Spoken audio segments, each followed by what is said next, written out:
Hello, everyone. Welcome back to SwansCast podcast and happy 2026. We haven't spoke to you as a group since the New Year and Christmas, so I hope you all had a fantastic Christmas and a really good New Year. And I'm sure both Lee and Ben, who are here to join me, will wish you the same. Yeah, Merry Christmas, Happy New Year, all. Yeah, it feels like it's been a while. Yeah, it's been a couple of weeks. I think the last time we spoke was just me and you, Lee, and it was just before we played Coventry, so not long before Christmas. It's got a couple of games to sort of touch on, but before we get there, how was both your Christmas and New Year? Just unbelievably relaxing, thank goodness. A solid, I think it was 16 days off work, and yeah, by the end of it, pretty much ready to go back. But to be fair, I was back for 3 days and I went Barcelona for 4. So yeah, only worked about 3 days at the last 3 weeks. I really can't complain right now. How was Barcelona? What you get up to there? Just all the basic touristy stuff. I was a proper foodie, so much tapas, so much sweet treats. But yeah, I did you go for the architecture, the Gaudi house and the Gaudi the tower. They're not called that, but yeah. Sagrada Familia, actual name of this church, and Casta Bastillo, I think it was, something like that. Oh, they were good. And I'm not an architect, but I'm a civil engineer, so I was interested in the buildings. Did you go to the new camp? No, I didn't. It was just me and my girlfriend, so I wasn't going to drag her for that. We missed, I think it was semi-final Copa del Rey or something, day before we got there. And I would have dragged her to that, but I've done the tour when I was 16, I think, so I'd seen it. So, yeah. What about you, Lee? What have you been up to over the break? Not much, to be honest. Nice and quiet. Like Ben said, nice to be off work, to be honest. Just it went really quick. And I was back. I've been back now for I've been back since the 2nd, and I need another break. But no, Christmas was good. Lovely chill out. First one in our new house as well. So yeah, it was different. Yeah, it was nice. It was different. So I enjoyed it. New house. Say it again. Santa come to your new house. He did. Brought me a few Swan stuff. Yeah. Yeah, and got my new golf club, so I'm getting back into it. Oh God, here he goes. Getting old now. I used to play when I was younger. It's been a while, and then a couple of my mates got back into it, and I was like, "Well, I'm gonna have to join in again now." Done the range or proper golf? Proper. So I've done a few 18s. Rubbish though, because you lose it so quick. I used to be okay when I was younger, but awful now. So now I'm obsessed with it. Watching videos, what's wrong with my swing, just shadow swinging in the middle of work and stuff. So is this your version of going back to the gym in January? Yeah, that's my life now. So how long is that going to last? Find me on the range, and then you'll be back to back in the garage with the clubs. Yeah, probably. But you might see me in the middle of the podcast now, just swinging in the background. Do you want to show us, and maybe the people watching will be able to critique your swing and tell you exactly how you need to improve. Yeah, any experts would just laugh at my swing. Do you want to do show and tell, then no? No, maybe give me a couple more months. Get on the TikTok instead. Yeah. Okay, so obviously I mentioned we haven't done one since Swansea played Coventry. So we've got a couple of games to talk about. We're not going to necessarily go into every one in detail, but we'll talk about general stuff that might have happened over the course of those games. So the results are Coventry 1, Swansea 0, Oxford 0, Swansea 1, Swansea 1, West Brom 0, Millwall 2, Swansea 1, and Swansea 2, West Brom 2 in the FA Cup, where West Brom won 6-5 on penalties. Wasn't it? Yeah. And a bit of transfer news as well. Obviously, we've signed one player so far in the January transfer window. Looks like one is on his way out. We've recalled the player. So there's a little bit to talk about. Not really massive, exciting stuff, but we'll get into all of that later on as well. Where should we start then? Anyone want to lead the way with anything that they've got ready to go from the last couple of weeks of football? Again, not a very specific observation, more generalized, but just in a good start of a new year. And overall, I know there's a couple of losses in there, but mostly good form and good performances. Just happy to be starting a podcast on a positive note. For once, it feels like for a long time now, it's been mostly negatives. But was it in the league 5 wins from 8 games? And you can say, easier opposition and tight margins and all that. But we've shot up the table points-wise compared to where we were probably projected to go.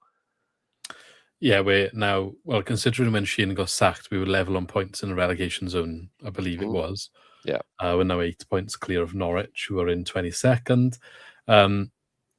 But I don't think it would be sensible to say completely out of it, because we had that sort of gap to the relegation zone at one point earlier in the season.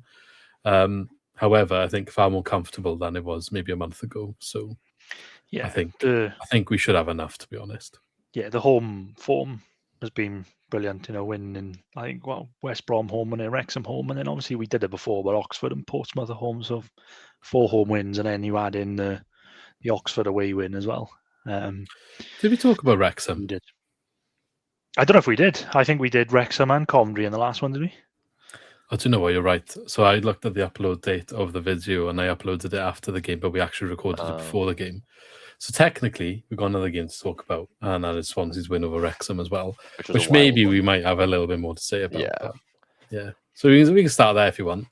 While we're there now, we may as well just go into that one.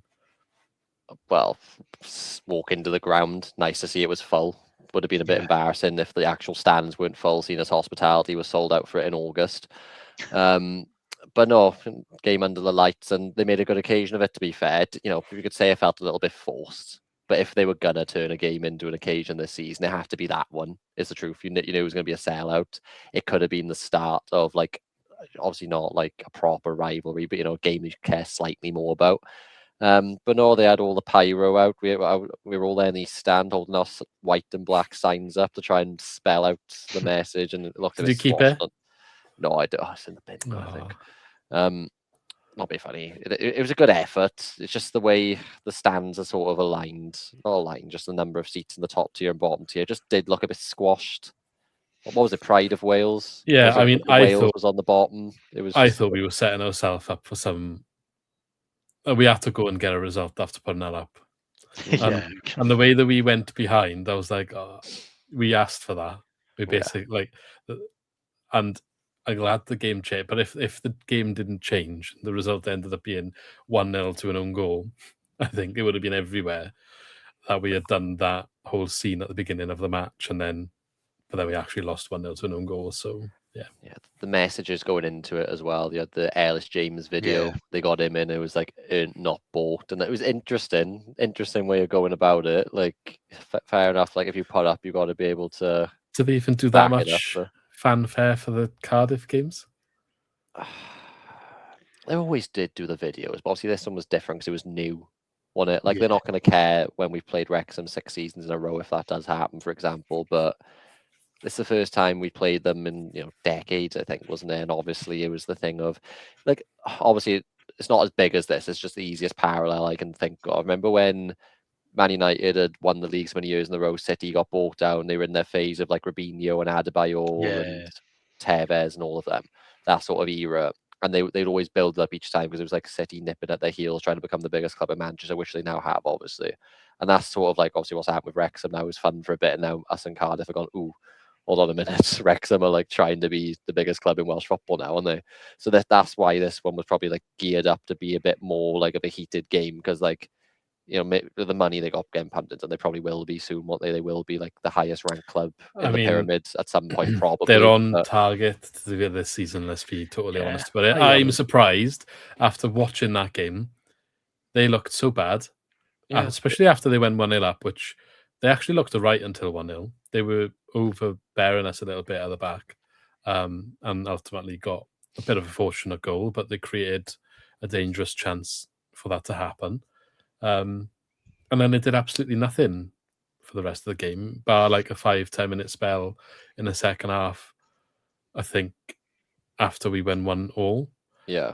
But nothing came of that 5-10 minute spell, really. But then they've absolutely smashed it since that game. Yeah, they've been brilliant. Which is a bit nuts. It's like 4 wins in a row. They currently sit in 4 points off third place. Yeah. It's like you say, it's a bit mental because they came into this game, was it 1 loss in 10 league games? I was like, oh, Christ, I know a few of those were draws, but we could be in trouble here. And then, obviously, another Burgess own goal, which maybe we can talk about a bit more later because it's become a bit silly now, how often it's happening. But yeah, I think we played well enough to deserve to win, not in the fashion we did in terms of like, all 3 of the goals. It was so bad. Like, for the neutral, it must have been like a weird game to watch because obviously the second goal in particular was just, oh my word, like 2 errors in the space of 10 seconds for the keeper. And he's a keeper that's well regarded as one of the better ones in the league, but just I've never seen, like, you see one howler here and there. I've never seen 2 errors so close together in the same move, like, which just on a plate for Ida, who's now injured for 3 months. It was weird because I remember saying that he looked good, the goalkeeper. I think I rate him anyway. I think he's a good goalkeeper, isn't he? I think we were saying in the stadium how well he'd actually played in that game. I think he was quite commanding. And then 2 minutes later, he did that. It was just it was out of nowhere. I mean, I think like draw probably would have been fair because I think it was an awful game all round, wasn't it? I don't think there was. No, I think we deserved to win it. I'm not saying there was much quality there, but I definitely think we deserved to win. And every neutral I've spoke to, because there was eyeballs on this game everywhere, everyone I've spoke to has said that the right team won that match. I think the right team won in terms of like we were trying to win the game, like because like you said, after 1-0, they didn't offer anything. They sat back and kind of tried to hold on to a 1-0 or a 1-1. So I think we deserved to win on the basis we were the team trying to win the game. Yeah, we had 22 shots, so I think it's fair to say we deserved to win the match. I said we did deserve to win, but I was going to say it was such a weird game plan from them, though, because they had Kiefer Moore on for a lot of the game. I know Windass was up there with him, supposed to be, but he never felt like he was as high up as Kiefer Moore was. They were sort of trying to play it long in behind for Moore a lot of the time. They just weren't backing him to deal with Burgess and Cabango because they were just doubling up on him in a pairing. And then I think it was it Moore who came off for Broadhead? And then Broadhead came on, who was more of one who can actually spin his man again behind. Windass. Yeah. Sorry. Windass, is it? Point being, Broadhead came on, and then it felt like they were just going more long ball again. It's like, well, you brought Broadhead on now. Obviously, they got unlucky. O'Brien, this was his first game back from injury. He was on the pitch for like 90 seconds, had 2 bad injuries and 1 tackle, didn't he? I'm not sure if he's played any football since. Or no, he's come back. He came back. I'm surprised. I thought he was going to be out for a long time. But he's back. I will say, I do think that Galbraith was lucky to stay on the pitch. Is it? Yeah. I remember. Absolutely. I will hold my hands up and say that. It probably should have been a red card.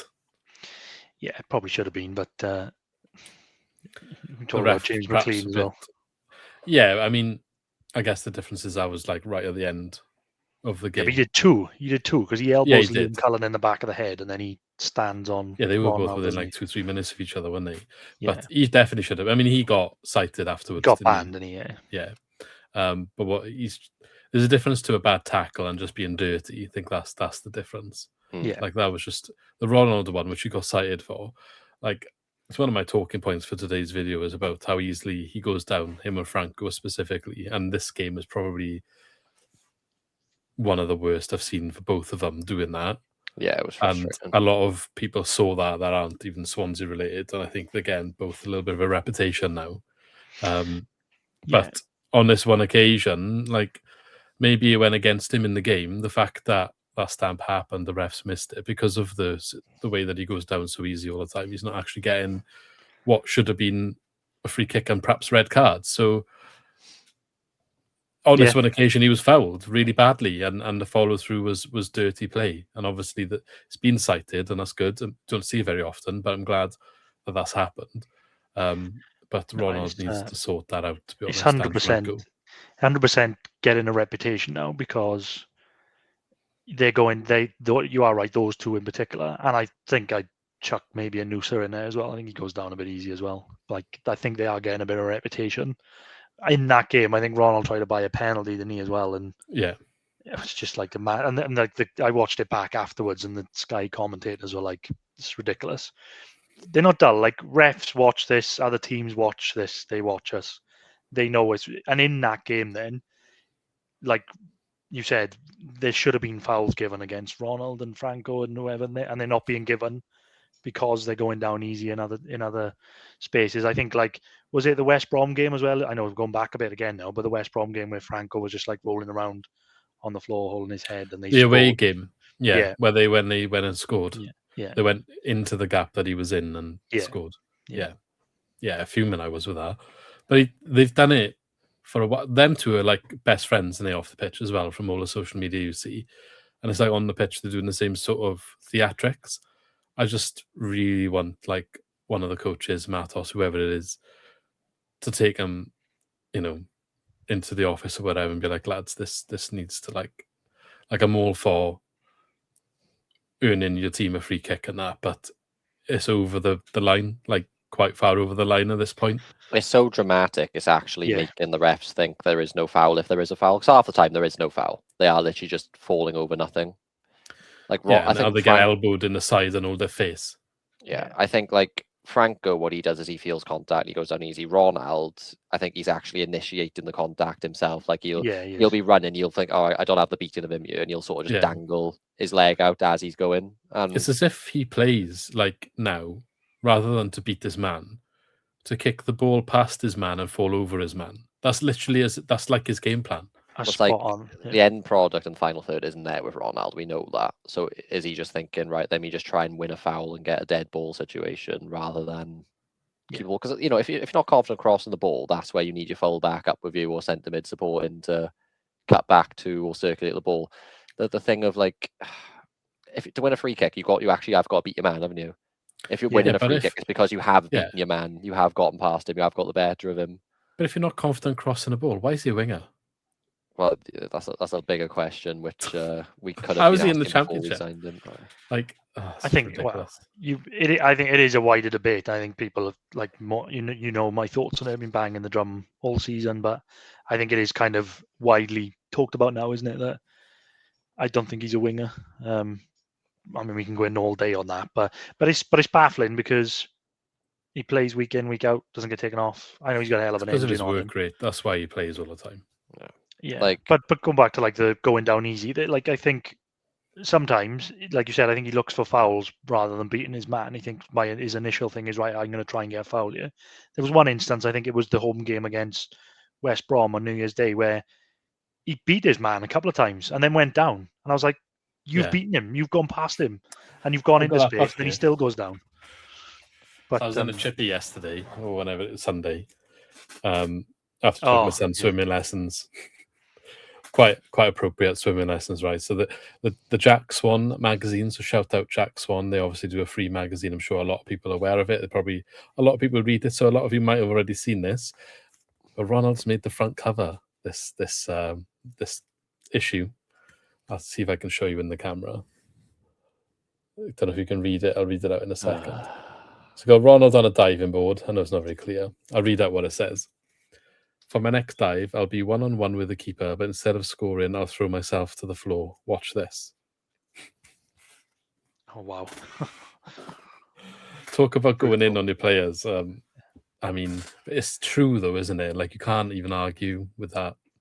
It's a bit of humour in it, that's all. But I just think it shows what I'm saying, that it needs to be addressed. Like, somebody needs to address that situation in the club, in the backroom team. I don't even think either of them should be starting, to be honest. I don't even think Franco should be starting at the moment. If I had to pick my strongest 11, I'm not saying that he's been horrendous, but I'd rather there's other players that I feel give more security at the moment. I feel like I was going to say, I guess that opinion depends on if you're putting Galbraith in midfield or right back, though, for me. Yeah, potentially, but like I don't even know. Like I'd play Yalkuye, to be honest. Yeah, so I think you need mentioning as well. We'll come back to that. Stamenic, Yalkuye, Vidal. I have no issue with that three. Dropping Franco out. I think that I don't know what it is. Obviously, he had a really good season last year. I think maybe he knows, like, the fans loved him last year. He was really big fan favourite. And as if that's kind of got to it, I don't know if it's got to his head a little bit and plays into some of these theatrics. But then I think all of that together has had an impact on his performances. And they're not at the level that they were last year. I'm not saying he's horrendous, but some of his decision-making with these theatrics is silly and it is costly, like the goal you mentioned away at West Brom. And I would rather make an example of that to get rid of it, personally. Yeah, it's fair enough. And I think probably the best way of sorting out that issue is rather than just telling him, give him an alternative who can play instead of him. So Benson's just gone, it seems, like not back to Burnley, but went off to AFCON with Angola. Angola had been knocked out for a couple of weeks. Still hasn't returned to Swansea. Matos just seems coy on what's going on there. But also we've got heavy links to Raksaki from Crystal Palace, who seems to be a winger that everybody would adore. Obviously Stoke seem to be in the mix for him as well. But that seems to be a right winger who's got pace and trickery, but he's got end product, which is the difference. And, you could say it could take some time to adjust to, the Championship English football, fair enough. Has he been in the Championship before? I don't think so. I think he's come through Crystal Palace Academy. We went on a bit of a weird loan. Didn't he go? He was at Chelsea first, wasn't he? Was He's it got his Chelsea? brothers in Chelsea as well. I think we're desperate for a winger. If we get a winger in January, he's got to be number one. From like whoever it is. If you've got like a winger with end product there, that's what we're absolutely crying out for. So I didn't realise he has actually been to Sheffield United and Charlton, so he has had experience here. I don't know why he went to Turkey. It's not even a well-known Turkish club, is it? It's just a random loan. Because he was doing all right, he was playing, but he's been officially recalled halfway through the season. 4 goals in 11 games is all right on the wing, isn't it? Yeah, he was at Chelsea in his youth career. I think it's just down the road, isn't it? It's probably just more chances at Palace. Do we think he's going to actually come in, though? I think if he does, he'll play.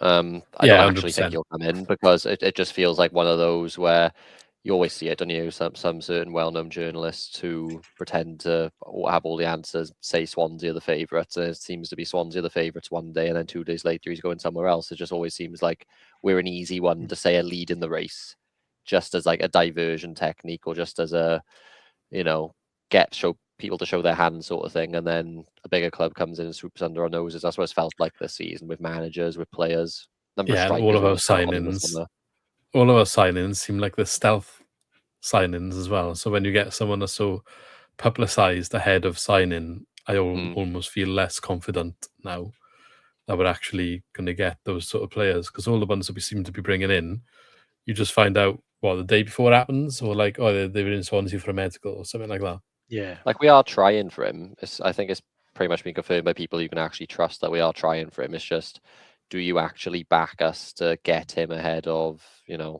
Stoke, someone who's more pushing the Birmingham, playoffs? Because keep in mind, we are we're 8 points clear of the relegation zone, but we are actually like 9 points off the playoffs. Even though 17 seems like a low position, we are bang in the middle in terms of points separation. And then do you think that's a realistic climb? I don't think it's realistic, but I also think if they actually care about his development, Crystal Palace, I forget his name, but Stoke have a right winger who's on fire this season, and unless he's going anywhere, I don't think he'd be nailed on game time there at all. For us, if he comes in, a right winger who can actually, not even goals, just service, proper service. I feel like he'd play a couple of games, and from there, I don't know if we could really drop him unless we had to rotate just for like fitness and things. As much as Ronald runs into the ground, that's not enough of a reason to start 90 minutes and play 90 minutes every single game, is it? No, we're crying out for it. Whether it's him or someone else, I think if we can get a winger in that can provide service, then I think we'd be a different team, to be honest. While we're on the topic of wingers, Inusa and Ji-sung I think, they both scored actually in the FA Cup game against West Brom. I see a lot of the perception of Ji-sung shifting a bit more positively in recent matches. I know Lee's probably a little bit more difficult to sway on this one. I do think, I'm not saying that he's like been amazing, but I think he's improving under Matos, which I don't necessarily think Ronald's just doing the same. Whereas I think is improving. I think that's the difference there. And if you can see progression, then that's good. And as for Inusa, glad that he's finally got his first goal. But I feel like, I don't know, at what point do we start saying that he's been a bit disappointing as well? No, that's right. I've been saying. I think like we got Ronald and Eon was technically our first choice wingers when they coming into the season, and I just thought Benson and Inusa would challenge them. Obviously, Benson, we said, that's just gone. And Inusa, I don't know, he's not really done enough to really challenge them. So as much as I'm baffled sometimes is why like they start all the time, I think they are the options, aren't they? And I think going back to Eom as well, I think he's definitely been better since Matos has come in, especially off the ball as well. I think like he's putting in a lot more challenges. He's getting stuck in. He's lively, definitely. He's not more lively, but still the end product's not quite there. I know he scored a cracker in the FA Cup game. They can't take that away from him, but it's not enough. Like, he scored that goal, but he hasn't, like, I think Preston, he scored a similar goal in the away, and that was November time, but he hasn't really done anything since then. He's definitely been better. I'm not taking it away, but I just think, again, he could still be more end product from all of the wingers, really. I think Inusa, it's obvious what we're going for with the fact it's a 5-year deal. We paid a bit over the odds for him. I think that was acknowledged at the time by a couple of people who knew him, to be honest. Like, it's a good signing, but maybe he was more of a £2.5 to £3 million player, not €5 million or whatever we paid. But also, like, I think raw ability, you can see that he's got the potential to be top class in this league. That's the difference. I look at Ronald, and it's like he's not suddenly gonna develop excellent technical ability in the final third. Inusa, he's got all of the pace and agility there, especially like agility. He can go both ways, right foot, left foot, in terms of like beating his man. He's got that part of him. It's just he actually gets near the box then, and it's like doesn't quite have it yet. But I don't know. I that's one where lots of people have ruled him out already, and I'm just a bit stunned people rule him out, to be honest, in terms of future development. Right now, no. Right now, yeah, he's not there. I'm not saying he's there for a second, but the only way he is going to get there is if we keep playing him. So it's frustrating then, because it is clear Noosa's a left winger, Om's a left winger. They're our two best wingers for me in terms of like what we can hope for in the final third. So we're left with Ronald and Benson on the right wing then. And it's like, well, I think Om and Anusa, ideally, they could do with a 40-game season, and neither of them are getting it, because one of them are going to get chucked out on the right wing where they're not as comfortable. I feel like I've seen both of them play fine on the other side, though, to be fair. It's not the same, though, for me. But I also would, I know we tried it early days, I wouldn't be opposed to giving another run out at 10 at home in a game we perhaps think we should be winning. I would try, like, I wouldn't be opposed to trying that. I know you're putting faces at me now, but it's not like it's not a position that he's not played in the past. He's got number 10 on his back. I stand by the fact that he was signed to be in that role, which is why he was used there in the first couple of weeks, and then obviously that went away. But I think the reason he didn't work so much when he first came in was because of his strength. It's better than it was. It's not quite still perhaps where it should be for the league. But again, same as what you just said, how is you ever going to get better in that role if you don't try it? And I think we're crying out for some creativity in the middle. Yeah, I think to be a number 10, you've got to be a bit more press resistant, and it's partly strength, but not entirely either, because you don't have to be the biggest guy to be able to know when you need to hold off your man and know when to spin him. Like Leon Britton was one of the best at that, and he was the smallest person on the pitch. But you look at Om, and there are times where, you know, he can get away from his man, but it's damn the comfort of the left wing. And it is often when you've got Timon playing straight into him, and Timon knows when to play that sort of pass he can run onto and when not to. Every time he comes into the centre, he just isn't comfortable with his back to goal. You've got to have that as a cam. Think back to Jamie Patterson, who was the best we've had probably since like Selena. Like, he did have that ability. Love him or hate him, Jamie Patterson, he did have that. And that's like, definitely. You know, like, I know Vidal's like, Vidal's an 8. We got tons of 8s. Like, when I saw a recent lineup, I don't know if it was last game or maybe in the game before in the league, I think it might have been West Brom home. The way the lineup played Oxford, because we started, I think it was Fulton and Stamenic together. Yeah. I was like, okay, this is going to be different now. You got Fulton, Stamenic, Vidal. We're going to have Fulton and Stamenic sitting deep, two of them.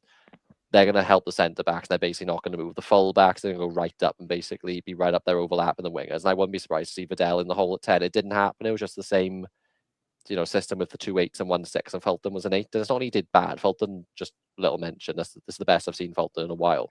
I don't. Good as well. I think he's been really good under Matos. Not gonna lie.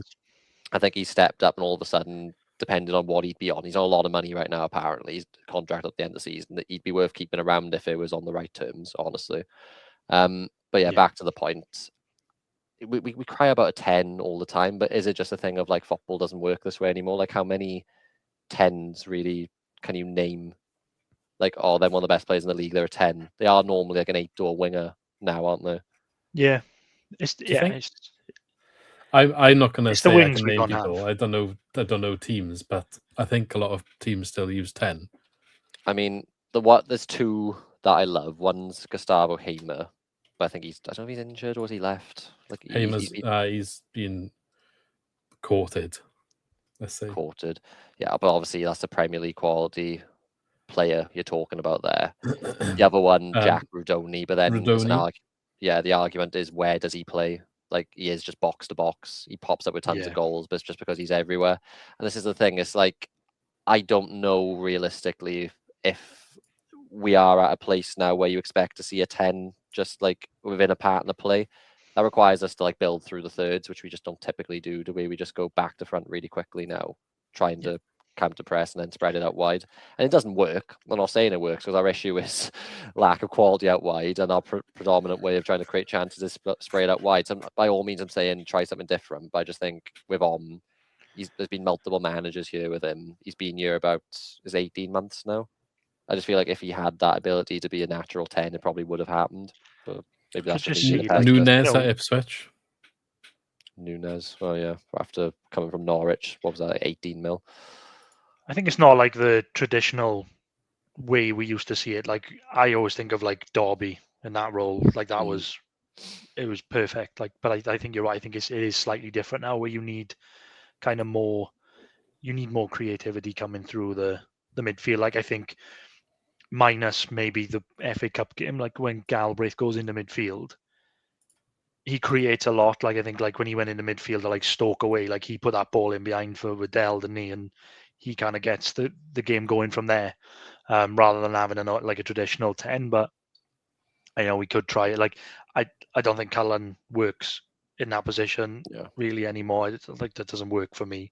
And I think like it'd be similar if you put in there. I like the amount of times you see maybe Cullen with his back to goal losing the ball in that kind of key area. I think would be probably worse in that position. Like you said, I don't think he's comfortable like back to goal in the maybe middle. Not, but like, that's why I said at home against a team that we perhaps think we should have enough to beat, because I don't know, I just want to see something different, and I'd like to see we need something different. A little bit more sort of like optimism and a little bit more sort of attacking thought, rather than the whole safeness that we're all here talking about safeness again, which is perhaps what we've been brainwashed into thinking by watching the Sheehan ball that we've been watching for however long.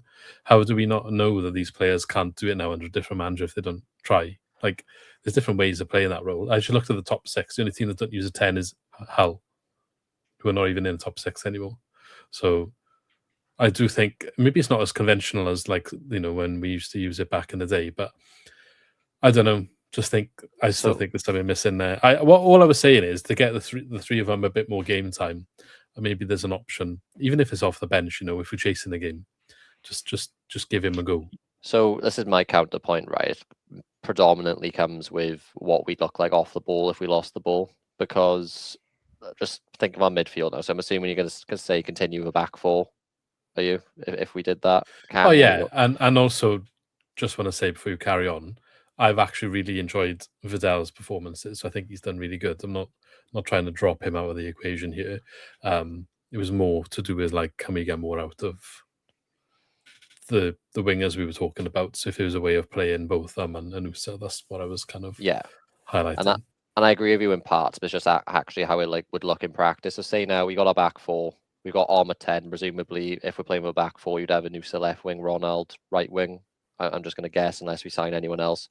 So we'd have all that with Vipotnik ahead. It's then what do we look like in a build-up? So you have your back four, you're sitting deep, playing out. Is more advanced if he's at that cam role. You're left with 2 midfielders, unless one of them's Galbraith, probably, who aren't brilliant at sort of progressing ball forward. Alcuye is okay. Past that, Stamenic can't really be trusted in short-range passing. It's, for me, who are those 2 midfielders and how does that function? Because then we often say enough of the time at the minute, where's our midfield when we lose the ball? They go on 3 different lines to build up. You got one sitting in number 6 deeper. You got one sitting at 8, and you get one who's trying to be a 10 but doesn't normally go central, gets lost. So that's already a bit dysfunctional. I just feel like if you have in there and you remove one midfielder who already, is probably needed, who are the 2 midfielders? Where are they standing in that build-up play? What does it look like if we lose the ball in the middle? Because I just feel like if we have at 10 and try and build, we would just get torn apart. I feel like we'd lose the ball easy and we wouldn't be set up to transition to defending then. I guess we'd only know if we tried it. we'll move on from this point now. My counter to that would have been Galbraith, our right back, just steps in to support the midfield the way that he have been doing anyway. But I don't think it will happen anyway, so it's irrelevant. But I would just like to see a bit more I think optimism going this is the forward. major issue. I think like whether we bring someone in or try something new, our attack doesn't work. It hasn't all season. I'd argue it hasn't worked for 2 seasons. But I think like I don't really want to say this, but I think it feels like we probably won't get playoffs. I mean, it's nice to probably look at that because we're not that far off in terms of points, but it already feels like this season is kind of like a trial season already. Like with Matos, like I think he's come in and he's going to have to deal with what he's got, and in terms of like the attacking options, I don't think he's got a lot. So I think he's just trying to get through the season, as it were, just go with the hand he's dealt, and then we'll have to look to improve in the summer then, where he'll probably implement what he actually wants to do. Because I don't think we're fully. I think we've seen improvements, and I think individual players have definitely improved under Matos at 100%. There's some in particular, like we'll come on to it, but I think like Yalkoué has been amazing since he's come back. Yeah, and he got sent off, didn't he? And he missed 8 games in a row. And then since he's come back in, I think he's been brilliant. So, and like Fulton, you mentioned. I think Staminish has even He's picked been up. good. He's been really good. I think a lot of players have improved since he's come in, but I think he's kind of just like bit of continuity, just trying to not change too much too quick. And I think until we get, unfortunately, I just think until we get different personnel, like out wide and behind Vopotnik, I think it's going to be much of the same. What I'm worried about now is some of these loan players who we actually like. So Yalkoué being one of them, who hasn't played a ton, and he was, we did well to get him. He was a big signing. He was touted as a big signing.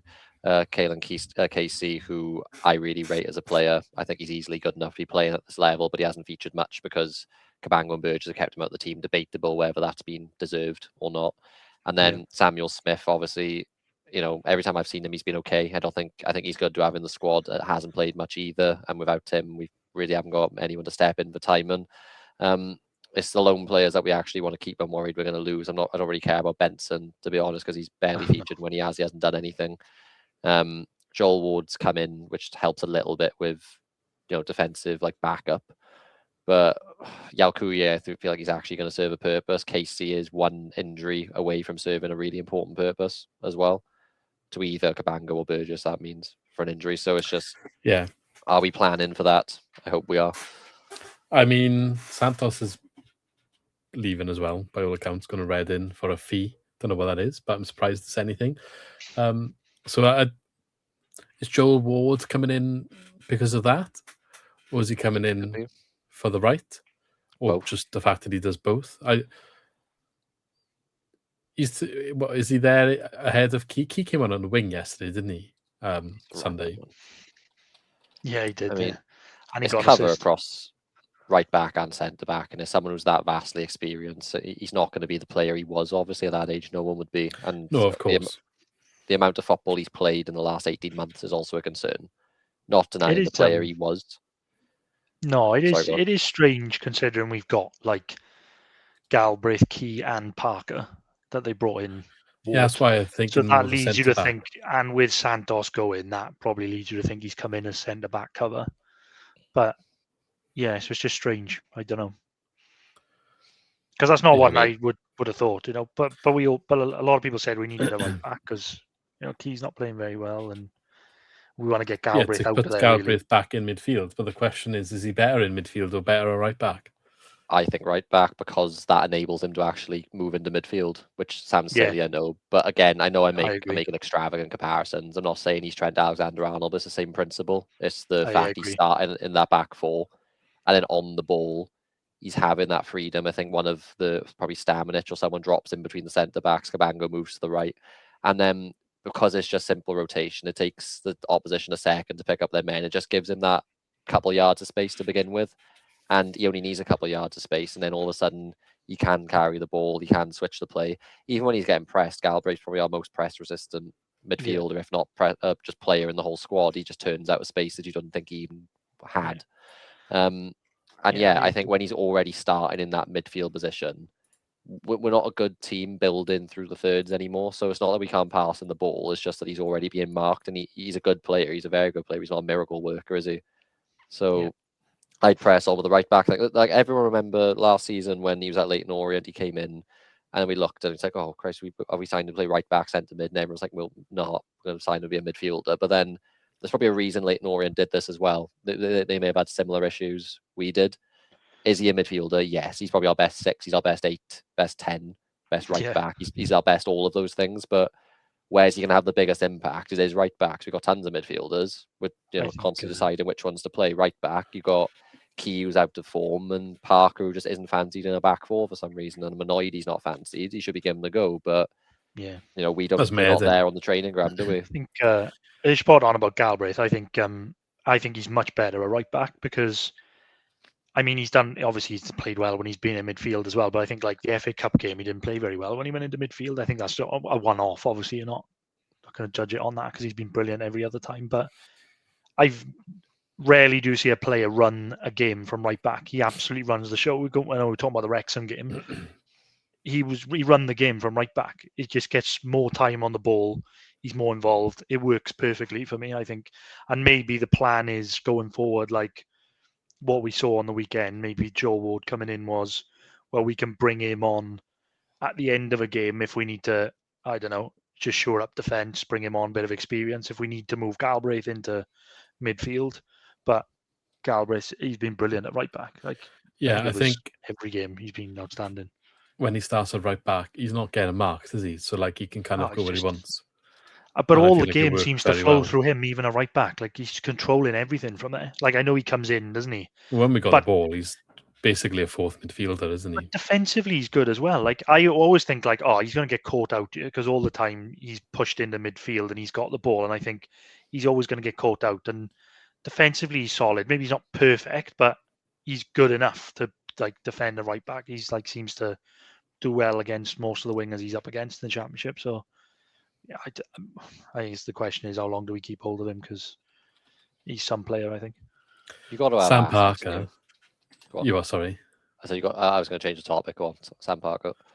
Oh yeah. I'd be shocked if he doesn't go on loan because I thought the reason he stayed was to be that cover, but he just haven't had the look in. And I do not understand it. He was getting more of a look in 2 years ago. Like literally starting games. I can't remember who was it. Duff? Was Duff starting him? Yeah, it was Sheehan, Williams. actually. It was Sheehan. Whoever it was, and then Luke Williams, and he got injured, didn't he? He had a bit of a bad injury. Mm-hmm. But he can't get on a pitch at the moment, not even from the bench, and I just don't understand it. And again, we're talking about the right wing issue, and we're talking about our right winger who runs a lot but doesn't have end product. Well, we've established Ronald doesn't really have the end product. Maybe he's got a bit more physicality, fine. But why can't Sam Parker get in a squad and get 30 minutes? He's got a hell of a cross on him from what we saw before when he actually had a run in the team. Yeah, like I'm not expecting Sam Parker to come in at right wing and suddenly be our goal scoring right winger. But it does frustrate me. Go back to the summer, like Benson was signed like right on the deadline. We had to appeal it the next day, and that almost never works. But somehow it was successful. Yeah. But then at the time, I was saying I want Congreve to have a go. Fair enough. He's out at Dundee, top tier of Scottish football, playing regularly. Looks to be having a good season. I mean, I'm just looking at stats. A goal. No, he is. Yeah, he's having a good time. He looks to be enjoying his football. Like at what point? Say now we can't get Saki over the line. My argument is it takes a player of like that quality, Saki's quality, to be like, say, even being in the conversation to like late push for the playoffs, right? What I don't want to see now is some random, like the boy we sent from Arsenal a while ago, just random loan like that. Charles Yeah. I don't want to see some random 6-month loan that we know isn't going to bear fruit. Just go get Congreve, say sorry, Dundee, thank you for what you're doing. He will play. He's going to get minutes. Like, you just got to start putting these boys in because, like, it's one thing signing players who actually are going to come in on a permanent, like a Noosa, and giving them time, fine. Unless it's someone who's, like, going to immediately improve us, then just, Yeah, I agree. Who else? Cotterill, Joel Cotterill, roundabout, just... And Lissa, who's having a good season one as well. If we lose Casey. You're right. I think it's spot on. To be honest, it never really occurred to me, but like it's spot on. Like, what is the point in us? Like, all we do is rotate like Ronald, Manusa on the wing, and we get the same nothing, week in, week out. What do we lose by I don't know. I'm thinking of games like Millwall game. Right, we were like kind of battered a bit in that game, and we like Vigouroux made a lot of saves, but we were 2-1 down, and we've still got the same like attacking threat we always have, huffing and puffing, nothing. I mean, what do you lose by putting Parker out on the wing, or like you said, if we brought Congreve back, what do you lose about putting him on for 10 minutes? Where's Gavir gone? Seeing what he's Yeah. got. He was the 'Cause next big they'll have a thing bit under more Luke energy. Williams. Yeah, I don't know what happened there either. But I just like you said, what is the point in us bringing in if we miss out on the one you said earlier? Now, if we miss out on him and then we bring in a random one, and they just get a bit part player and Parker doesn't play again, and why not? I don't see the issue with it. Like he He was decent when he went on the wing, right? He was all right. Who? Key. Yeah. He doesn't have to worry about defending then. That's why. Yeah, well, Genuine. That's what gives him the anxiety. Fine, but he did more in that 5 minutes than Ronald if you get more out of him, then like, you compared him to Gareth Bale. Maybe this is the break. This is the make it moment. Don't worry about defending anymore, lad. Just everything else. Gavir, like I'm less worried about. He's 19. Like he's. Hold on a minute. But he's vanished. No, Gavir. He's on loan in Girona B, which is like Spanish 4th tier. I didn't realize. It says you're on transfer market. They have the option to buy him. If he's gone, isn't he? Like I heard something about that. It's some weird deal. I don't really know the details, but then people were kicking off about it in the summer. Well, I just assumed it was a loan, and probably because he was not happy. All of a sudden, he was coming through to the first team, and then he just disappeared. But that was Luke Williams had done it. He brought him in at the end of the first season he was there, and then just didn't use him ever again. The next year doesn't make any sense. Girona B, 4th tier Spanish football. He's played 6 minutes of football this season. He's been on the bench twice. He hasn't been in the squad the rest of the times. So I think they're buying him then, are they? God knows what's going on there. Congreve, though, I was talking about 10 earlier. Maybe he's like the solution. He's more the mould. He is more the mould of a 10 than anyone else we've talked about, I think. He hasn't played. He doesn't have to start, does he, either? Like, if we need someone to come on and try something different, he can go into that role. And then if he gets a bit of confidence and starts working, then he can start, But, like, try something. That's what I'm asking. We're missing goals and assists from midfield as well, aren't we? I think. And Ollie Cooper, right? So, like, I know he haven't played great for us for a while now, since he didn't go to the World Cup, basically. But his best times in a Swans shirt came there, to be fair. And since we haven't really used that role, he hasn't been able to do much for us. It's a bit of a correlation, really, when you think about it. But he's been recalled, and he's just been sat on the bench, and he hasn't been put on either. So I'm interested to know what's going on with him. I do find that mental. Like when I saw he went out to Wigan on loan, I was like, okay, there we are. He'll, he'll actually get some minutes there. He'll regain some confidence. Like he was playing. He had like a spell of 5 games where he was playing like a lot of minutes, and then he weren't even in the squad the last 5 games. I think Wigan's a bit of a. I don't want to say anything like mean, but same things happened to a few of their loan players from what I've seen. Paul Mullin's gone back to Wrexham. You think that he'd go there and smash them in, but it didn't work for him either. So I don't know if it's necessarily the player. I think there's just more going on there, and they're not really having a great season and stuff. So, but he's been on the bench ever since he's come back, and they haven't put him on. Yeah, which you think he could have gone on in a cup. It's not like they can sell him anyway because he played for us already earlier this season. Yeah, so he's stuck here now, isn't he? Yeah. So can you not play 3 teams in one season? No. It's usually 2. I don't know when the cut-off is. So it depends because he played in the League Cup earlier this season. It depends when the cut-off is because you can only be registered to 2 teams this season. So don't hold me for like 100% gospel, but he's played for 2 teams. So it depends when the limit or whatever, the rule, whenever it's, I don't know if it's like after the transfer window in the summer or if it's just 2 teams in the season. So yeah, there we go. What else have I got on my talk about that we haven't talked about? Someone mentioned Felton. I mentioned he's improved. He scored a goal the other day as well, didn't he? Yeah, hell of a goal against West Brom. That was a tap game. It was going to take something. We've been waiting to sell empty shirts for years. It was absolute belter. That was, to be fair. It finally happened, and I didn't have it. I didn't have it to hand. He's been. I think he's been good since Matos has come in, and he's introduced him a bit more. I think he's done a solid job. Everyone's improved, and I was so glad for Fulham when he came in and scored that goal, though, because, like we say all the time, I don't understand the stick that he gets, because I think for the job he does for the club, I think he's a perfect player to have in there. And like he's shown, when he's called upon, he's not playing many minutes, but when he's called upon, like when we had a really tough fixture list, he comes in and does a job, and he got us a winner as well. So baffles me. Does my head in when he's on the team sheet to start a game. The comments always, oh my god, Fulton's starting, but he's been fine. He's literally been fine. I don't even whatever games he started recently, I'm sure we won as well. So I don't even think like it's been a problem at all. What are you laughing at, Ben? Oh, I was looking on Twitter for Swans, and I just stopped on a funny video. Ignore me. Oh, I thought you were laughing because someone said something Fulton. No. But yeah, no, I think he's been great. So it's nice to see him.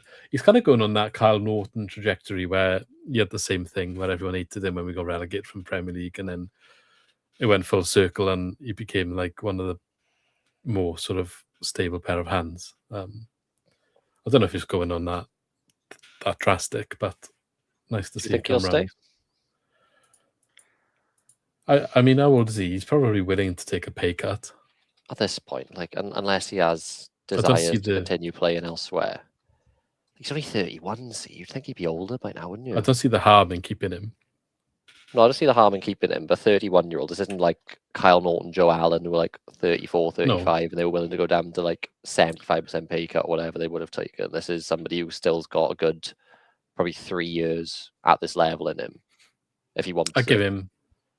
They're probably going to want to give him year by year deals, and but perhaps that's what he wouldn't want. So that's probably that kick in the teeth for 31-year-old. Do you think? Yeah, he'll want a 3-year deal at this point. Well, probably, two. Yeah, to take 2. Yeah, probably 2 plus 1 or something like that. This is like Burgess when he's just had at Ipswich when he was 30. They didn't want to go above a 2-year deal. We came in with a 3-year deal. That's how we've got him. Yeah, I think maybe he'll want. Maybe they can give him like a 2 plus 1, whereas if he plays a certain amount of games, you get the extension. I don't know, something like that might be a compromise. But I mean, I would have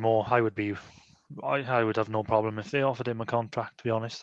But like you said, it's just whether he would want to take it. Maybe he would drop down a league and get a 2-3 year deal, maybe.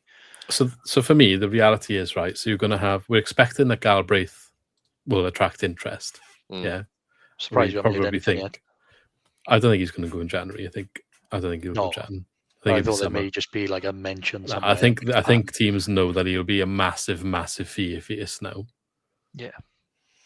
Same way he didn't go from Leyton Orient last January. Same reason. Yeah. So, say we expect him to leave, or at least be difficult to keep. Yalkuye is going to go back. If you also lose Fulton, it's another full rebuild in midfield, isn't it? So I don't really see the value of letting him go, whereas you might already want to bring in 1 or 2 midfielders in the summer anyway. And then he could be that option that's quite happy to play a bit part role. You need someone in the squad that's happy to do that for when the congestion is there, when the injuries are there, that you know is going to come in and do a decent job. So like for him to renew his contract on lower wages than he's on, which is obviously what's going to need to happen. I'm sure he will understand that as well.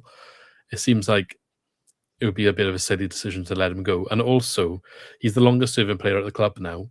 And I think the next player underneath him is significantly shorter. And I think that should count for something. And it's not just for the Swans either, mind. I don't know what the actual statistic is now, but I remember, was it last season? I think Grimes and Fulton were 2 of the top 4 longest serving players in the league. Grimes isn't anymore. So I wouldn't be surprised. Well, it puts Fulton minimum top 3, if not higher. I don't know who the other 2 were, what happened to them. Well, he came in like 2013, I think. Yeah, it was just a silly amount of time from Falkirk when he was a... I don't know exactly when. He's been here for ages, yeah. He was there in the Bob Bradley days. You're going back a stupid amount of... You actually had to run in a team under Bradley in the Premier League. 2014, January 2014 he came in. Oh, 2014. Yeah. Gary Monk was manager. His experience was something we don't really have at the minute as well. I think is probably good like league experience. Like when he comes in, I think you've just got a bit more experience in there. Speaking of I don't see the point in giving him. Speaking of January 2014, did anyone see the John Joe Shelby interview? I didn't see what he Oh, said. yeah. Was it something about the car park thing? Yeah, it was with our Oxford game. Yeah. I remember that game. Which- He had a mare, didn't he? He did have Yeah. a mare, but the speculation has always been whether he knew if he was leaving or not and whether he cared or not. Now, I think this makes him look better because he basically said he was told that they'd accepted a bid from Newcastle and he was going. Yeah. And then obviously, but then if you've done that, why have you then put him on the pitch as captain? Was he Like, captain? who's made that decision? I'm gonna have to fact check this now. I don't know. So was it Oxford? I remember it well, and then there was the clip of him like standing there, wasn't there? When like, and not like closing the ball down. He was just like standing still, wasn't it? I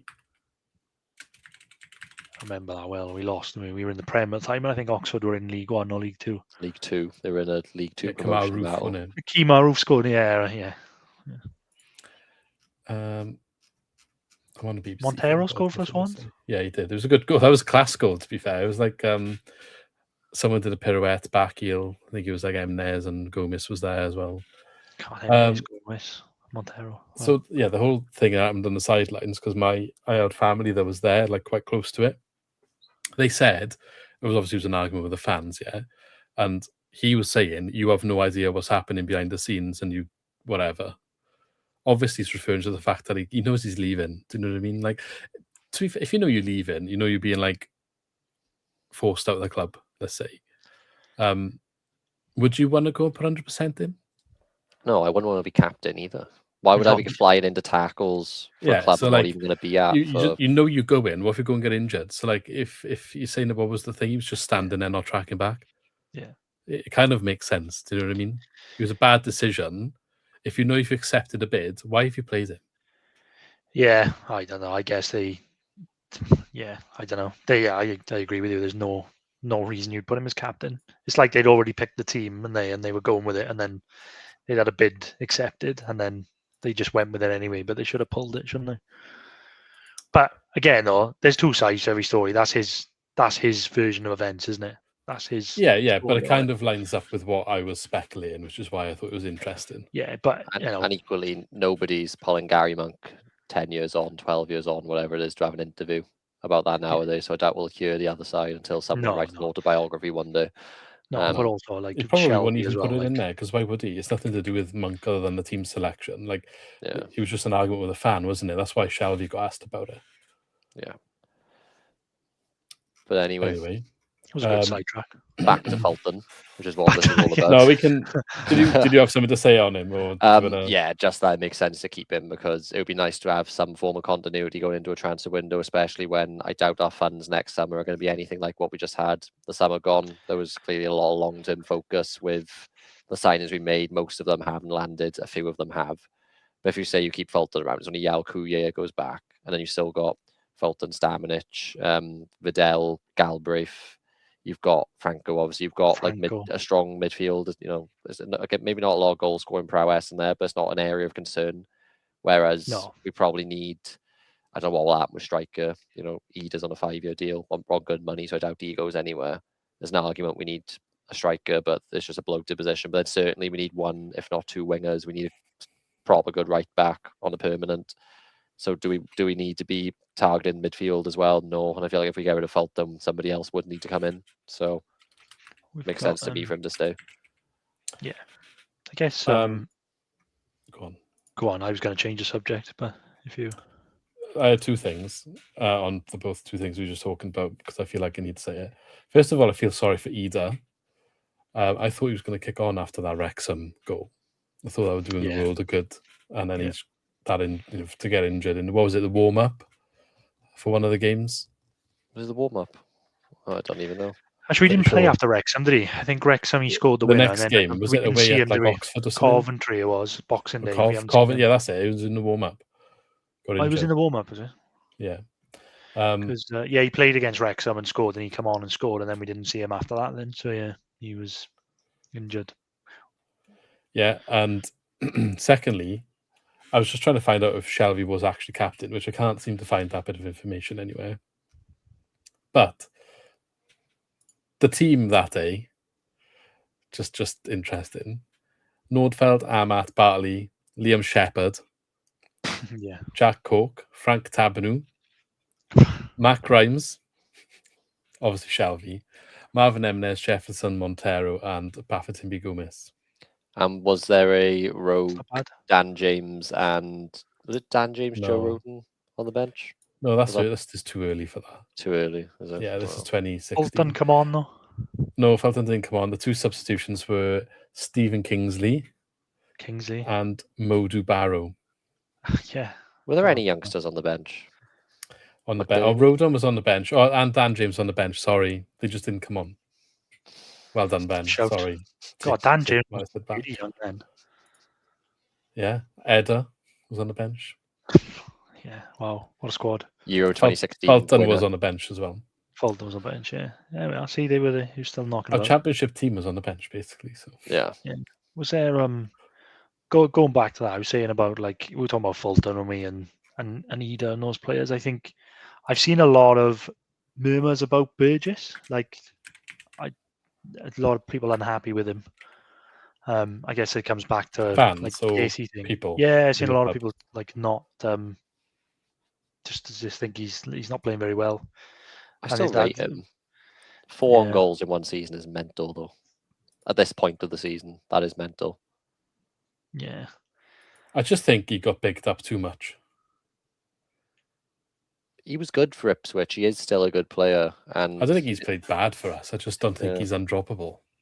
Mm.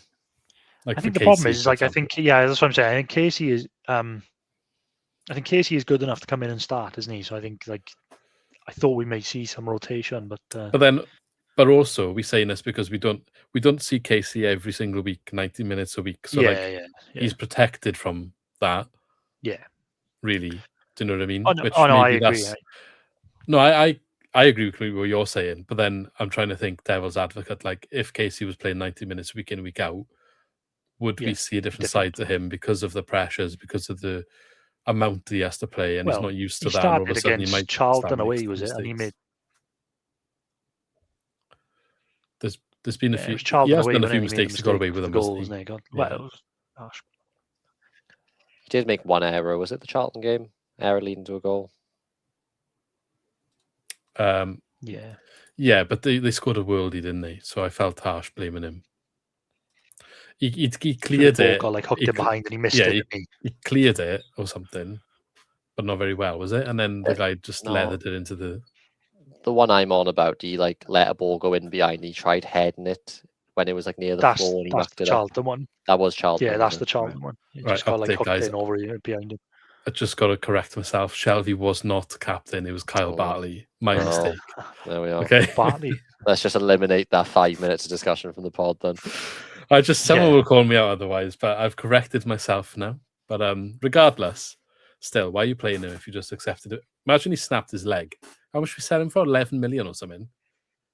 Yeah, it wasn't 15, a bad wasn't it? fee. England international at the time though, wasn't he? So Well, last season was when he came out at the beginning after the first 4 games and said we were going to make Champions League. And then we didn't win a game for like ages. That was Gary Monk's fault, wasn't it? Okay, so let's move on to transfers. Joel Ward then. We've already mentioned him. Any more words to say on him?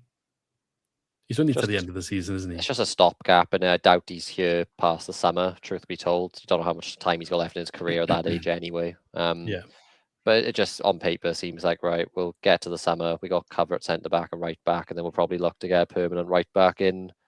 I'd imagine as a top priority in the summer, to be honest, because it means that we don't need Galbraith to be there if they don't want him to be there. Then. Well, we're back in the same boat in the summer with a right back and left back. Well, not so much left back. We've got Timon, who's perfectly good Yeah, enough. but It's we just still need back- cover, it's don't we, is what I mean. It's cover, yeah, but we're not. The difference with Key is we're probably looking to replace him as a starter, aren't we? So that's going to cost a lot of money. Or, well, it depends what his second half of the season is like, isn't it? At this stage, I think we all would say that, but we probably wouldn't have all thought that in the summer. So It was he's got is a a bit couple of of a months shame. to sort it out, didn't he?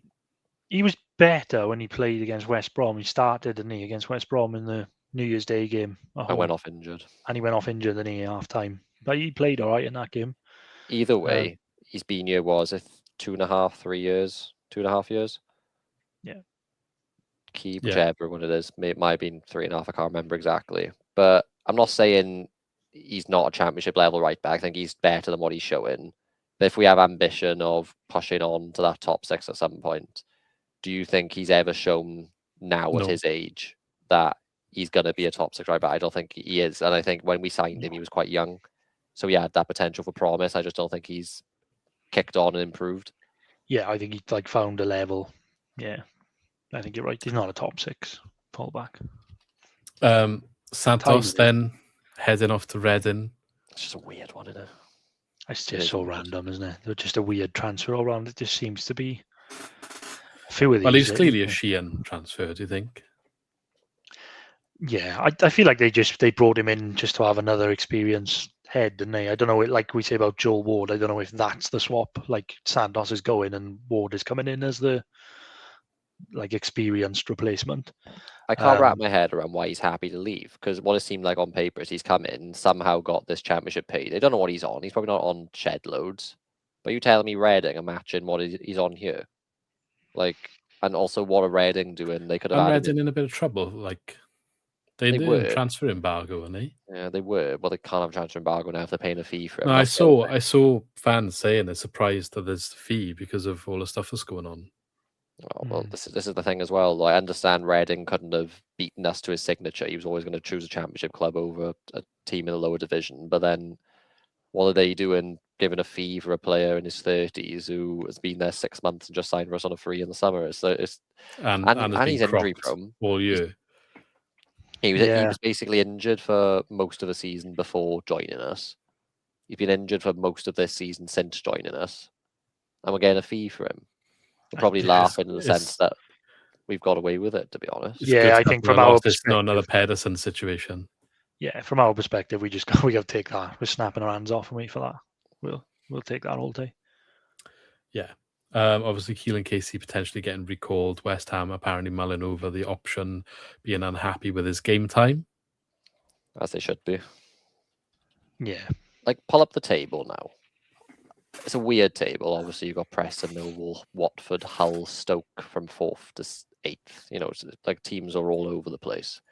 But you can't tell me. I don't know the individual personnel for each of these teams, right? But you look at Oxford, you look at Portsmouth, Charlton, Blackburn, probably have to say West Brom, Derby up in 13th, QPR 11th. There's teams there who, come on, he would get a lot of starts, but a good half of those teams I said there. I'm not saying send him to Sheffield Wednesday if you're West Ham. You won't want to do that either. They're not idiots. But if they want him to get championship football, obviously they'd like him to not be in a relegation battle, but they'd rather send him to Oxford and get 90 minutes a game, surely. I don't even think, is it being in a relegation battle bad for a loanee? That's surely... It's a negative environment to be in, isn't it? You don't want young players in a negative environment. But what if, where's he on loan from? West Ham? Yeah. We're in a relegation battle. Yeah, so you could look now the other going from way, one where relegation the experience of being in that environment could help them in the future. At that age, I'm not sure it's any help necessarily. If he's playing, that's all that matters, isn't it? Just concentrating on football. But you want to be in a positive environment, don't you? So from that sense, we've got an argument to keep him here. I don't think you can say it's helping them for the long term, but I don't think it helps anyone. Imagine you go into work now, without saying where you go into work, and it's just people down in the dumps. Oh, we haven't sold anything again, or we haven't bought anything. It's not a good thing for anyone. No matter if you're young or old. Right. So. I think they'll probably he only started 3 games in league. Yeah, 3 league starts, and what was that in that brief period where we went 3 at the back? Yeah, and he got an assist actually as well. Yeah, he played the direct ball through, didn't he? It was Ida's goal, and when he just got that goal away at Charlton. Yeah. I think they'll probably wait and see if someone says, "Oh, we're interested in him," then maybe they'll recall him and send him straight out elsewhere. Do you want another funny stat from me? Go on. Since October, Casey has 1 assist and Ronaldo has 2. Oh, he's got 2 more than I thought he had. Since October. I thought you were going to say none, to be fair. No, but he has 1 more than Casey, and Casey's played 3 games. To be fair, our top assist is on like 3 or 4, so Well, Timons are doing all right compared to the rest of the league, isn't he? 4 in it. Timon Four. has 4 assists, yeah. I don't think that's Yeah, but from bad. left back, you can justify that. Do you know what I mean? If he matches that the rest of the season, he's on 8. That's good. Well, I put up the stats the other day when it was the last like 12 months he has 8 assists, doesn't he? So the last like 46 so games of the league season he has 8 assists. Yeah, he's joined 15th in the league. Go on, Timon. Benson.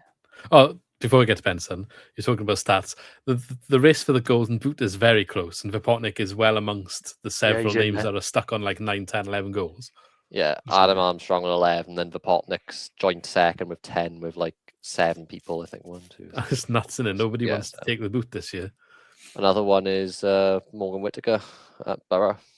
Yeah, he's actually. We could do turned with his an season around. inverted goal-scoring winger like Morgan Whittaker. Too bad we couldn't get a player like that. Yeah, someone like that would be perfect now. That's a clanger, mind, isn't it? To be fair. Yeah, Whittaker is absolutely what we're crying out for now, isn't it? Someone of that mould.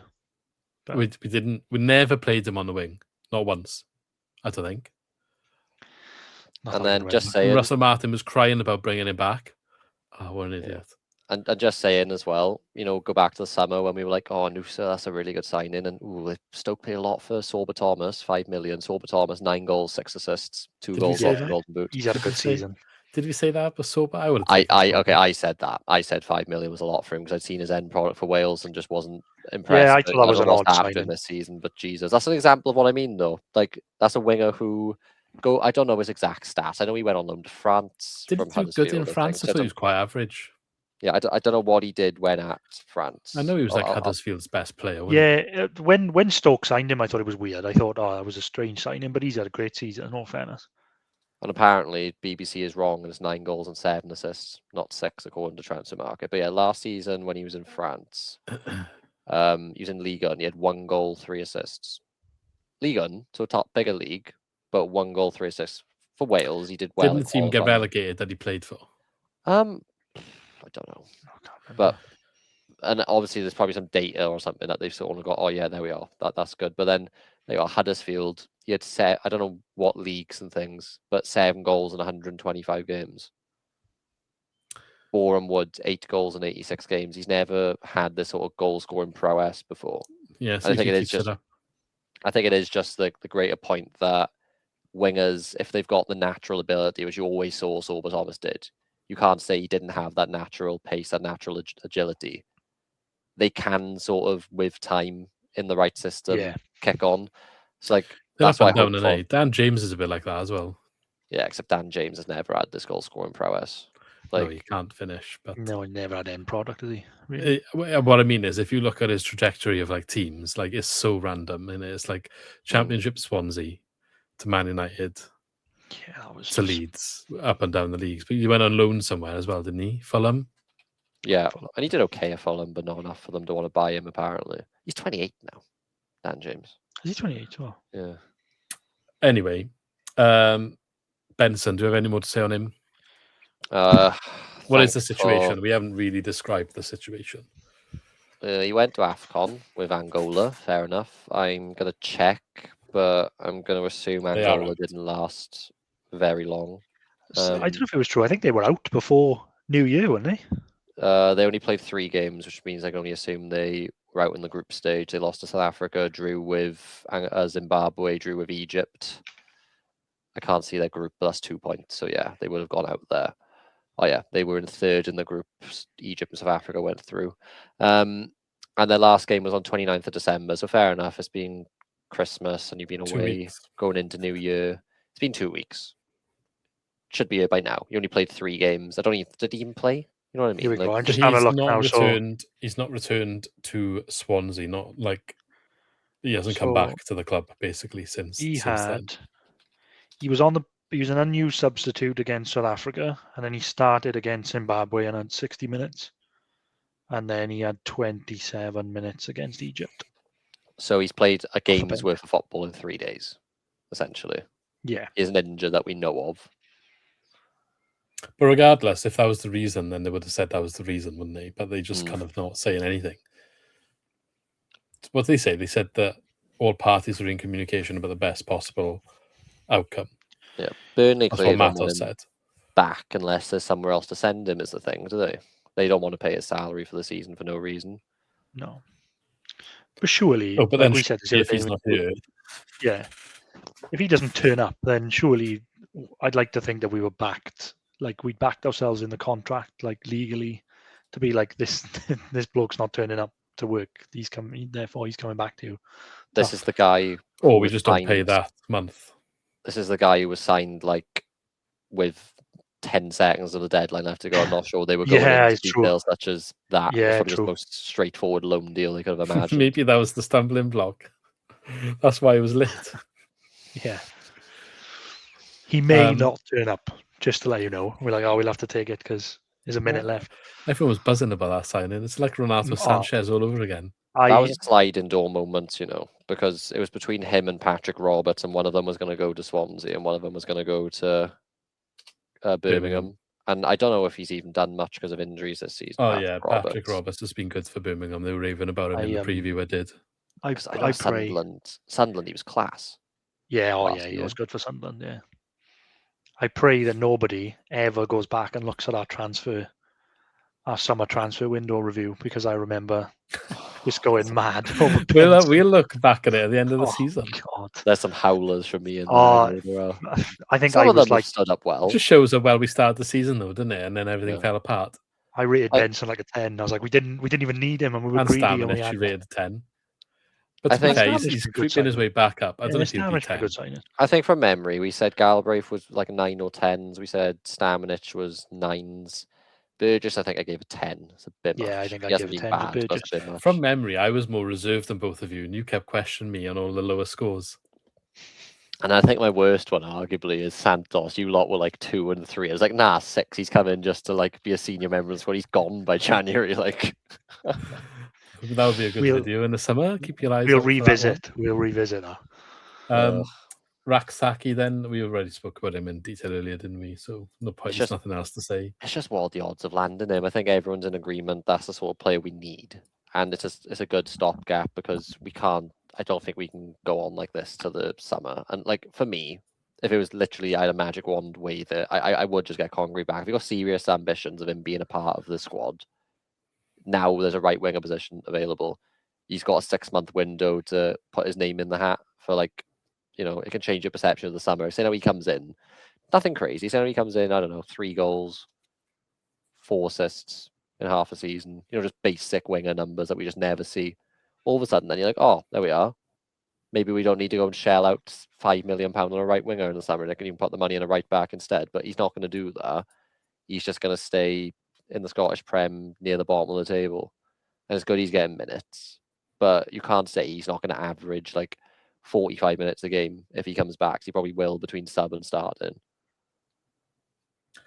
We mentioned Ollie Cooper as well, didn't we? So I won't go back on him. And lastly, Ben Lloyd's extension. Ben Lloyd's loan to Newport County has been extended to the end of the season. Another 10 there. That could have found his way. And I don't know where he's doing in Newport. It's only League 2, isn't it? They're not doing very well. I think that's one he just needs to see that out. He's only young still. So that's the first time he's actually got, regular football. So that he got so many midfielder, he's not going to play if he comes back, is he? No. Right. Predictions? Yeah, all right, I'll share it. This is going to be the longest one we've had to ever fill in, I think. Oh, God. Because even though you two did do a... Yeah, Ben was AWOL. I just know my predictions are going to be awful. So this is where I leave. Even though you two did do a podcast... Whilst I wasn't here, you didn't fill in the actual sheet, I don't think. So, right, here we are. Should be able to see it now if you share it. I've shared it, you should be able to see it. Yeah, I got it. We're up. So, there are, I think it's a grand total of 8 games to catch up on, but we obviously did our predictions. Lee, I'm pretty sure you didn't stick in a prediction for West Brom. I couldn't see one in the chat, but you're welcome to correct me if I'm wrong right now. I'll have a look. I might not have. But in the meantime, whilst you do that, we've got Oxford home, Portsmouth home, Stoke away, Wrexham home, Coventry away, Oxford away, West Brom home, Millwall home away. Sorry, all to actually put the scores in for the correct scores. So before we get into this, to start with, Luke's on 18, I'm on 14, Lee's on 8. So rattling through them one by one now. Oxford's home. I got to rely on memory here. What was that? 2-0. 2-0 to us. I went for a draw. Luke went for a win. Lee went for a loss. So again, Luke extending his lead after that one game. Where's that now? Oxford at home. Oxford home. Yeah, fact check the scores because I'm going off memory. It was 8 Yeah, games. no, I got him here. So Portsmouth home was a 1-0 win for the Swans. Lee went 2-0 win. Luke went 2-2. I went 2-1 loss. So again, Lee picking up points. Lee definitely didn't put a score in for West Brom. Comeback's on. No, I just Shocking. looking. I didn't. No, I didn't. Just keep it as 0-0. Stoke away. We all went for a Stoke win. They actually won 2-1. Luke got the correct score line. Oh, for God's So he sake. picks up 5 points, whilst me and Lee only pick up 2. Wrexham home. Oh my God, he's done it again. He's done it again, yeah. What was Luke like? Oh, I wonder who's in the lead. He knew. He 100% knew. I forgot. I didn't realise they got all these. Wrexham 2-1 Look at win. these 2-1s. Ridiculous. Luke got the correct scoreline. I went for a 2-1 loss, so got nothing. Lee went for a 2-2 draw, so got nothing. We should have had a draw, bloody goalkeeper. Coventry away. This is like going to be back-to-back, lads. What's going on? I know. So the goalkeeper chucks it in the net for you to get a 2-1 5-point. Yeah, I got him on speed dial, mate. That sums it up. He's got a J Felton Top Bins t-shirt for that. Coventry away. We all went for a Coventry win. None of us got the score lines. That's just simple. Everyone gets 2. West Brom home. Oxford away. I went for 2-1 Oxford win. Lee went... No, I went for 2-1 Swans win. Lee went for a 2-0 Oxford win. Luke went for a draw. 1-0 to Oxford. I gained some points finally. I gained 2 there. I don't know Oxford to win 2-0. Yeah. Have you got any points here? Yeah, he's got a couple of results in there. Have you actually guessed the correct score all season? You're the only one who has up until literally this game here. So it was 1-0 to Swans against West Brom, which is what I went for. Luke annoyingly also went Swans 2-1. So you forced me into a 2-1 because you picked the score. So you would have had 3, is that what you're saying? You would have had 3 correct scores. Yeah. And then Millwall away. Me and Luke went for draws. Lee went for a 2-0 Millwall win. It was 2-1, so Lee gets 2 points. And yeah, it's not looking good, Lee, is it? It's quite a separation between first, second, and third, yeah. What's the forfeit again? We never decided on one. No, there was one, just... remember. Lee didn't do the video. We decided we didn't want to do that forfeit. However, we didn't have to do the forfeit by the look of it, so we should stick to it. It's a long way to go, yeah. I mean, Lee can catch me. I'm quite comfortable saying it was something like wearing, I don't know, it's something to do with a Cardiff shirt.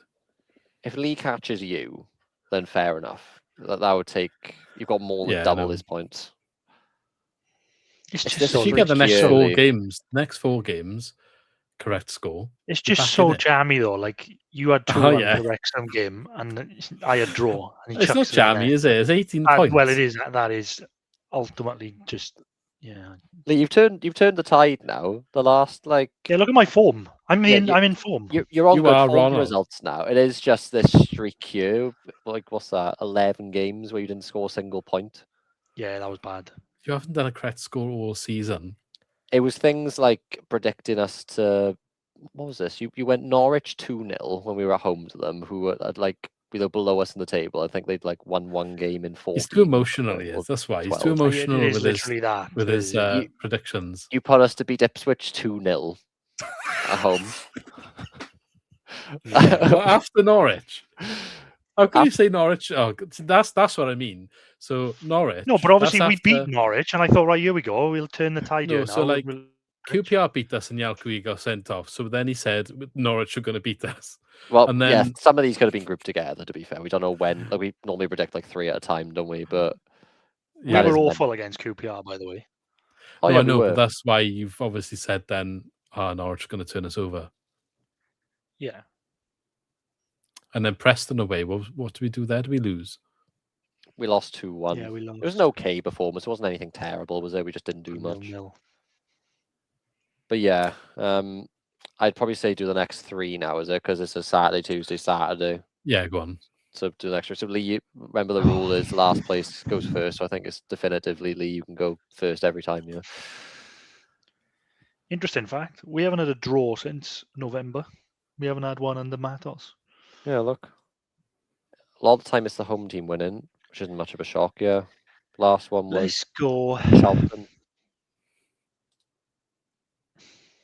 Birmingham. What's our form? Birmingham in? They've lost their last 4 away games.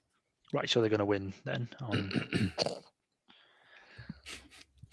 They You're were in my the head worst now. teams away in the league. I actually have no idea. You're in, But you're in my genuine, head. I have Birmingham no are 22nd on the away table. They're a fortress at home. When they remember when we lost to them 1-0. Last minute, yeah. Yeah, Also, they hadn't lost at home in like 400 days. Something stupid. Yeah, if we beat them, we'll go ahead of them in the league, which I didn't think I would say, to be honest. But I didn't realize we were so close to them. But if we win, we'll jump them. Let's go 1-0 Swans. They've scored 8 goals away from home and conceded 23. They've only won 2 games away from home all season, 2 draws and lost the rest. Yeah, I was always going Swansea 2-0. I don't know if it's 1-0 or 2-0. Like, there's been so many 1-0s recently. I probably would have gone 1-0. But yeah, 2-0. I just back us at home. Yeah. 2-1. Yeah, so we're all going same result then. So no doubt Birmingham are going to come in and sneak a 1-0 set piece or something. Right. So that's an average team we're playing at home. We haven't really touched on, by the way. These are 2 big games. Our fixtures go a little bit tricky after these 2. Yeah. Well, big games. Sheffield Wednesday aside. Watford are a really good team away. Hull are a really good team away. So like we could easily lose those 2 games. So these next 2 games. Blackburn are 8th in the away table. Really? However, they have not won an away game in 4 games, but they have drawn 3 of them. They've only lost 1 in 5 of their last away games. I know you can't base it off of 1 game. They were proper bad when we played them before. Yeah. Like they made us look decent, and we were really not very good. If you want some more information, they've only scored 11 goals in their 12 away games this season, but they've also only conceded 10. My mate's a Blackburn fan. He goes up and watches them like a lot as well, and he's been saying how bad they are. I think they drew 0-0 away to Sheffield Wednesday, I think, as well. Let's go 2-0 Swans. 2-0. I go in 1-0 Swans. I feel like these 2 games got those Portsmouth Oxford back-to-back games. Yeah, You know? That's what I'm thinking. 2 home games. I don't know if we will win them both, but 2 average teams are playing. I'm gonna have to say 2-1 again. 2-1. So we're all back in Swans to do the double over those 3 days. Fair enough. I don't know if we will, but like I don't know if I want to go 2-all for the sake of like I'll still get points if you 2 get points. Do you know what I mean?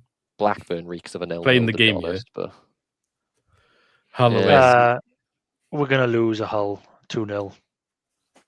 Yeah, he's going more bog standard. And McBurney's gonna score 2.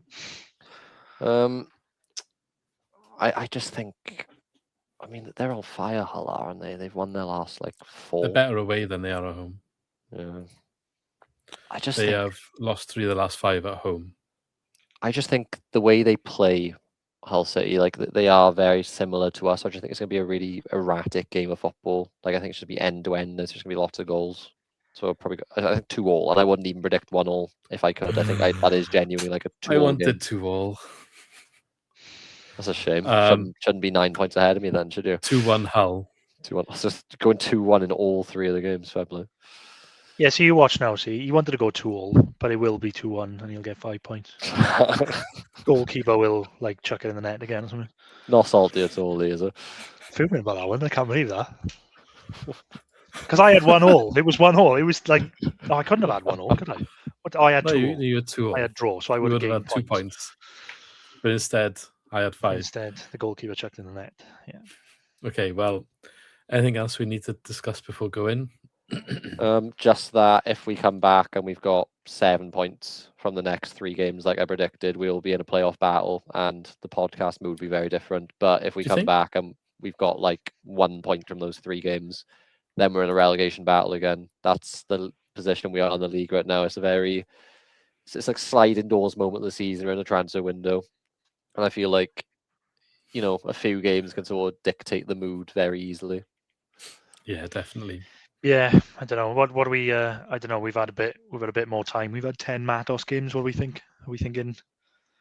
Yeah, that's fine. Still hard to judge, I think. It's been instant impact for me. He needs a summer. Yeah, that's what I mean. I think he's just trying to keep not. He's done a good job. Yeah, I think like he's had 10 games. Sheehan had 15. I think he's better in most metrics, isn't he? When we look at it, Hasn't really done any worse than Hellberg either. No. I do think it was very easy for any competent manager of experience to come in and improve this team, mind.